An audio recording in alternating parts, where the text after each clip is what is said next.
In today's quickie, we're reviewing the 2025 Audi Q6 Quattro. If you want more in-depth impressions on this Q6 Quattro, make sure to check out my main channel, Kirk Kreifels, for the full-length road trip review I plan on doing later this week. Let's pop the hood.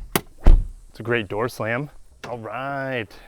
That is a frunk, ladies and gentlemen. There's not a lot to talk about here, so let's just close it and I'll go over the specs as we walk around the vehicle since there's no internal combustion engine.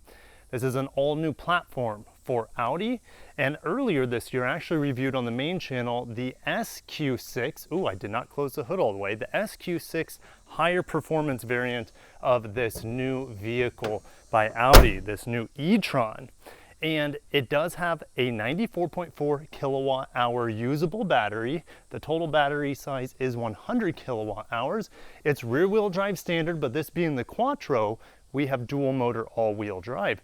A little over 300 horsepower coming to the rear wheels with an all new permanent magnet motor. And then we have an asynchronous induction motor up front to power the front wheels. So total combined is well over 400 horsepower on this e-tron model. We get closer to that 500 mark on that SQ6 e-tron. And the base rear wheel drive has around 300 horsepower, obviously, as we don't have that additional help from the front motor. This charging port, this poor little motor on the inside does not sound like it's happy moving this cap open and closed. The e-trons in the past, or the bigger e-trons, would have a charging port on each side of the vehicle. Does this one? The other one motorized closed before this one would open. I could hear it closing over there. So this is more of your like level 2 charger that I could plug into the house here, your fast AC charging. The other side is your CCS level 1, which has been upgraded massively now as we play musical charging chairs here. All right, here we go. So this is your fast charger, which I won't be surprised if you could still put a J1772 in here, but DC fast charging, we don't have the NACS here. However, this is an 800 volt architecture, so it can charge up to 270 kilowatts of peak rate. And I think the rear wheel drive will only charge around 250 kilowatts of peak rate. So what we're looking at here is 10 to 80% in only 20 minutes. That is a huge jump. And even if this might not have the most range, this is quoted around 300 miles. It just depends on the range, because if you get the smallest 18-inch wheels, you're going to get the most range in the rear wheel drive. This being dual motor all-wheel drive with the optional 20-inch wheels, not the standard 19-inch wheels, our range is going to stop here. That's why I want to take it on a road trip this week. If you guys like the styling, you like the styling. I think it's a pretty cool looking vehicle, and I in fact like the looks way better than the SQ6. That kind of blacked out everything up front. The white and black combo right here, and I also have a white and black combo over there with my other review vehicle this week. Cannot wait to drive that. But I think it looks really good here on the e-tron. You can save 10 grand and get this model compared to the SQ6. I'm already liking the vibes, the looks of this Q6 e-tron better than the SQ6. But now that we know what it looks like on the outside, let's look in the inside. Love the white Audi logo here. There's no Quattro badge on the back. That is a disappointment. Lights on each side. I can also fold down the seats, and look, I have a 40-20-40 split. The Germans do that right most times. We have air ride suspension back here. That's pretty cool. I can feel it lowering right now. It's dropping it like it's hot. And it is hot here in the summer Florida sun. Here's an included charger. Not sure what this is. It could be a subwoofer of some sort. Carpet lines the back for a very spacious rear end. Close that liftgate, which has a light at the top, which is quite nice. We have smart key access all the way around. Sunshades here, Bang & Olufsen sound system. Real small door. That's not giving me high hopes for the usability in the back seat. Oh, ooh. Vents back here, which the car is not on right now, so I'm feeling it. We also have heated outboard seats, which of course I don't need right now, but these are at least perforated, so that gets a win. Couple cup holders here, but let's get out of the back seat. I'm toast, and we do have a big panel roof. Let's turn on that AC though. Materials, pretty basic, and if you look at these seat materials on the side, doesn't look that luxury if you ask me, and this costs well over $70,000. So okay, this Quattro is probably over $80,000 I'll put on the screen for you. touch capacitive controls over here. It doesn't bother me that much because you're not messing with them that much, because the window switches are still analog, which is a huge win. All right, let's get on the inside. Oh man, it's roasting in this black interior. And I got to put it in drive to move the steering wheel. Let's put it back in park, which park is the parking brake button. Glossy black around here. Volume knob, it's actually out of reach for me, so that's an odd place for it.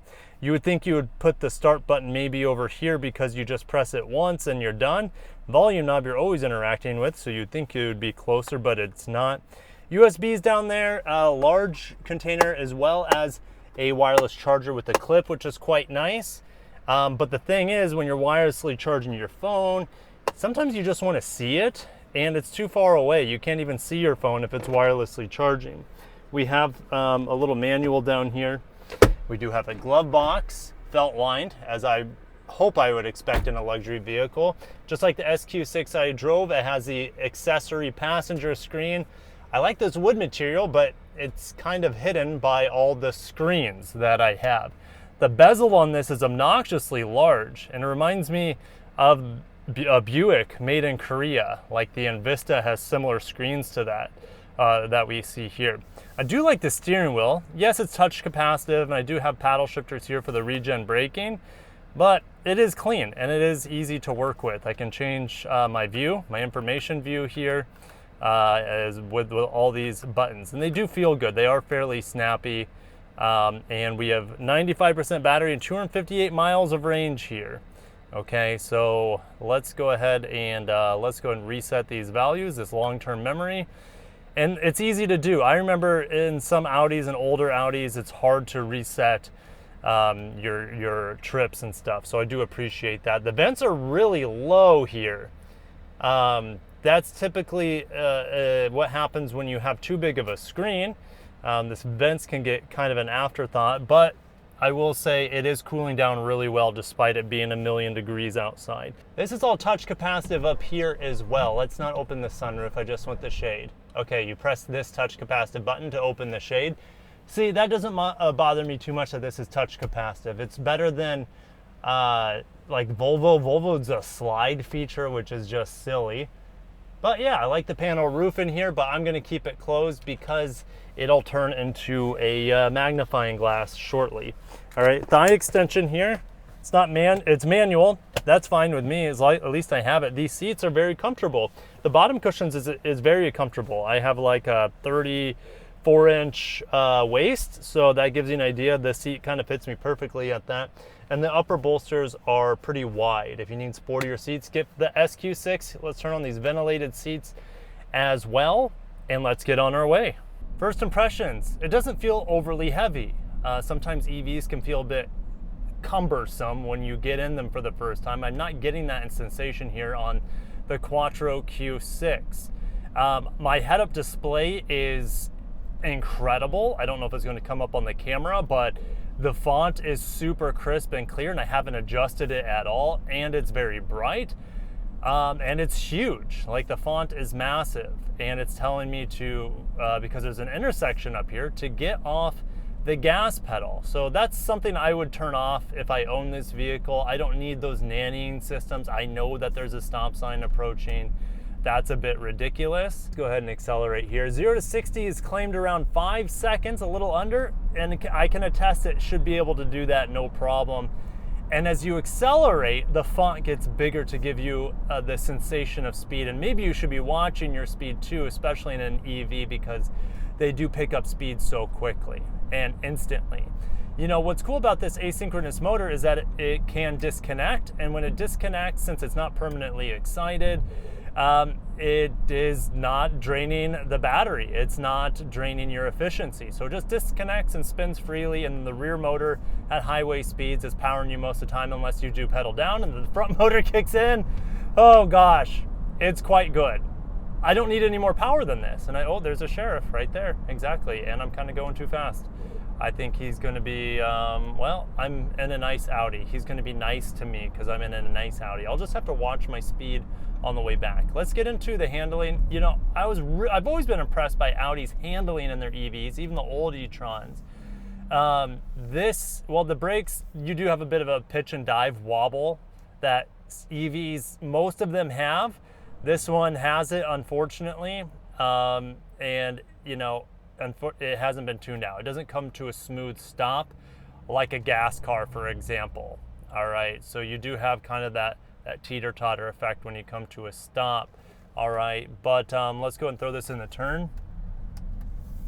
Yep, it handles great, as I would expect it to. It handles better than just about any EV I've tested, or as well as any EV I tested, I should say. Not as good as something like the Ioniq 5, which is really designed for a track, and this has far more range than something like an Ioniq 5.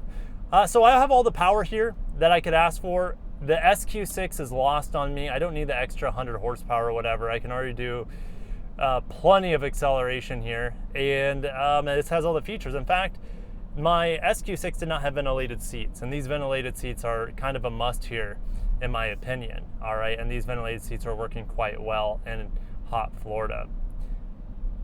But stay tuned for my full efficiency test with the Q6 Quattro this week on my main channel. I'm going to take it on a road trip. Maybe try to convince one or two of my kids to come with me to make it not as lonely. Let me speed up for this Mercedes so they're not stuck behind the mailman. And yeah, I don't have one pedal driving. I do have I have 2 levels of regen, which I like. And there's also a B mode here. Let's go ahead and put it into B mode, which, do I have different levels? Yeah, so B mode gives you max regen, and you can essentially activate that max regen with the paddle shifter. So is there a fire going on over there? That looked weird. Anyways, I'll see you guys in the comments, and I'll catch you in the next quickie. Have a great day.